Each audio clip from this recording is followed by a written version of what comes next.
দায়িত্বশীলদের কাণ্ডজ্ঞানহীন বক্তব্য না দেওয়ার আহ্বান জানিয়েছেন জামায়াত আমির ডাক্তার শফিকুর রহমান। ওসমান হাদিকে নিয়ে সিএসির মন্তব্য প্রসঙ্গে তিনি এই আহ্বান জানিয়েছেন। বিজয় দিবসের আলোচনায় জামায়াত আমির বলেন, 5 আগস্টের পর নতুন বাংলাদেশের স্বপ্ন দেখছে মানুষ। ঢাকা মহানগর দক্ষিণ জামায়াতের আয়োজনে জাতীয় প্রেস ক্লাবে বিজয় দিবসের আলোচনা সভা, যেখানে প্রধান অতিথি দলের আমির ডাক্তার শফিকুর রহমান। সভায় জামাত নেতাদের বক্তব্যে উঠে আসে গণ-অভ্যুত্থান প্রসঙ্গ। কথা বলেন ওসমান হাদির ওপর হামলা নিয়েও। ফ্যাসিবাদী সরকার পালিয়ে যেতে বাধ্য হয়েছে। জামাত নেতাদের অভিযোগ, স্বাধীনতা পরবর্তী বাংলাদেশে নিজেদের আখের গুছিয়েছে রাজনৈতিক দলগুলো। দ্বিতীয় স্বাধীনতা পরবর্তী বাংলাদেশে নতুন সম্ভাবনার স্বপ্ন দেখছে মানুষ। আগামী দিনে দেশের জনগণ সংস্কারের পক্ষে হা বলবে, ন্যায় এবং ইনসাফের পক্ষে হা বলবে, নতুন বাংলাদেশ প্রতিষ্ঠার পক্ষে হা বলবে।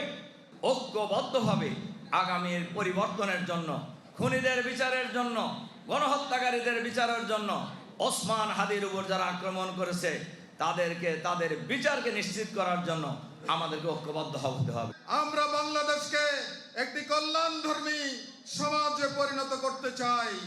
এখানে সর্বস্তরের মানুষের অধিকার আমরা দিতে চাই। তো নতুন এবং ফিরে আসা গ্রাহকদের জন্য নগদে চলছে ক্যাশব্যাক সহ প্রতিদিন হাজারো উপহার জেতার সুযোগ। হবে আশা আর ফেরা, সারপ্রাইজ সেরা।